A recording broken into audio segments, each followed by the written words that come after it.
The theory of plate tectonics explains so much about the world around us. Mountains, great valleys, shorelines, seabeds, and yet it's hard to point to a particular rock or canyon and say, there, that's plate tectonics. Many Earth processes operate on timescales that are so long that we don't realize they're taking place right before our eyes. We're so small compared to planet Earth that it's hard to get a true perspective. Let's gain a little elevation above one of North America's greatest examples of tectonic movement and see what comes into focus. Over California's San Andreas Fault, we'll be asking questions like, can I really see evidence of plate tectonics?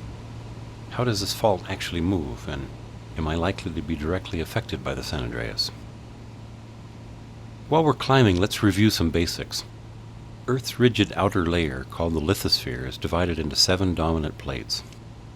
When plates move around the surface of the Earth, they can interact in only one of 3 ways. They can converge, diverge, or they can slide past one another. During convergence, an oceanic plate usually slides under a continental plate. At divergent boundaries, plates are being pulled apart. The third interaction, where plates slide past one another, produces what's called a transform fault. Finally, it's tempting to think of plates as either thick, continental, or thin, oceanic, but that's not always correct. The Pacific plate is mostly oceanic, but has some continental lithosphere on its edges. Conversely, a lot of the North American plate is continental, but it also contains a large amount of oceanic lithosphere over on its eastern edge. You gotta understand, California is a mess. During past collisions, exotic terrains arrived here from all corners of the globe. Great volumes of magma beneath California rose toward the surface to become the Sierra Nevada. Volcanoes belched basalt that now covers many parts of the state.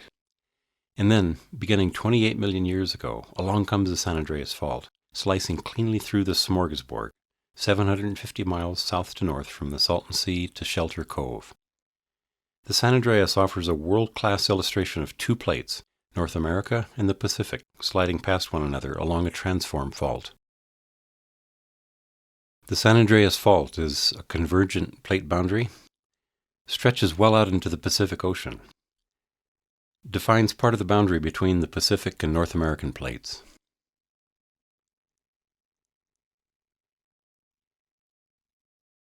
In most of California, the San Andreas is the boundary between the Pacific and the North American plates. The first stop in our search for evidence of tectonic motion is Pinnacles National Park. The park's volcanic rocks have been eroded into elegant canyons and spires. These same rocks are also found in Antelope Valley, 195 miles to the southeast. Same age, same chemistry, same rocks. They were created as a single body 23 million years ago, but the 2 halves are now separated almost 200 miles by the San Andreas Fault. Pinnacles is riding aboard the Pacific Plate, moving steadily away toward the northwest. The Calaveras Fault, a splinter of the San Andreas, lies directly beneath the town of Hollister, where sidewalks buckle a little more every year. You can sit and stare, hoping to see movement on the fault, but if you blink, you'll miss it. Homeowners, though, know that their fences and foundations are being twisted maybe a quarter inch every year.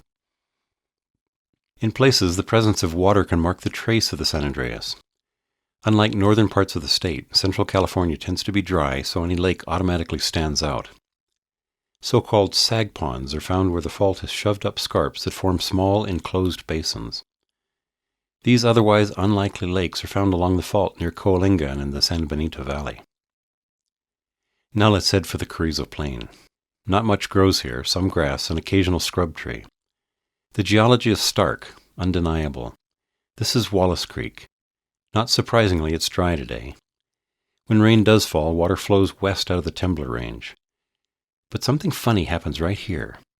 The creek bed suddenly jogs to the northwest before resuming its westerly downhill course.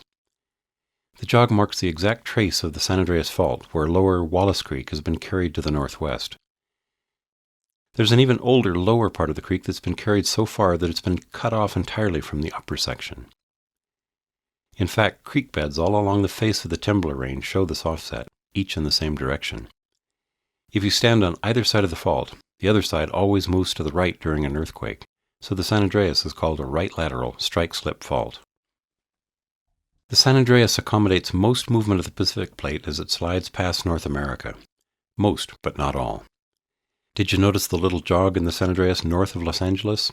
The jog, called the Big Bend, acts locally to bind up movement between the two plates. Here, instead of just slipping occasionally, the two plates are squeezed together. As a result, the transverse ranges have been shoved thousands of feet above sea level in the last 2 to 4 million years. How does offset occur along the San Andreas? In Hollister, we saw that a fault can slowly, inexorably creep. This is true because the fault isn't locked, and the two edges glide past one another. But along most other portions of the San Andreas, movement is much more likely to be abrupt. Here the fault is usually locked. The respective plates continue to move and stress builds up at the boundary. When the boundary eventually snaps, energy is instantly released as an earthquake.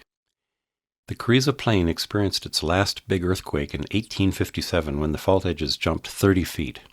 30 feet! Do earthquakes matter? Of course they do. 30 million people live within a stone's throw of the San Andreas Fault. When the Loma Prieta earthquake struck San Francisco in 1989, 63 people died. But this occurred when just a small branch of the San Andreas slipped near Santa Cruz. Historically, major earthquakes have occurred along the main San Andreas Fault about every 150 years. The last time the San Andreas itself slipped beneath San Francisco was 1906, when thousands of lives were lost.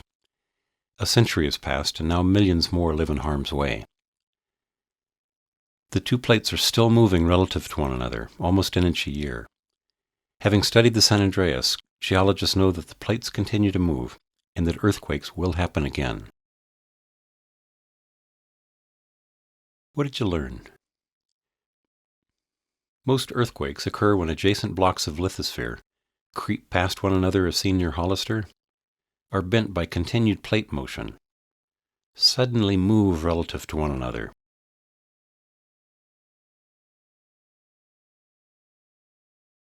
Major earthquakes occur along the San Andreas Fault when its two edges suddenly slip past one another. This volcano was a single, intact cinder cone. Does it offer any clues about what sort of fault runs under this part of California's Death Valley National Park? Less than 300,000 years ago, magma rose along the southern Death Valley Fault Zone where the lithosphere has already been fractured. Since then, movement along the fault split the cone and has carried the two halves apart, so this is likely to be a strike-slip fault.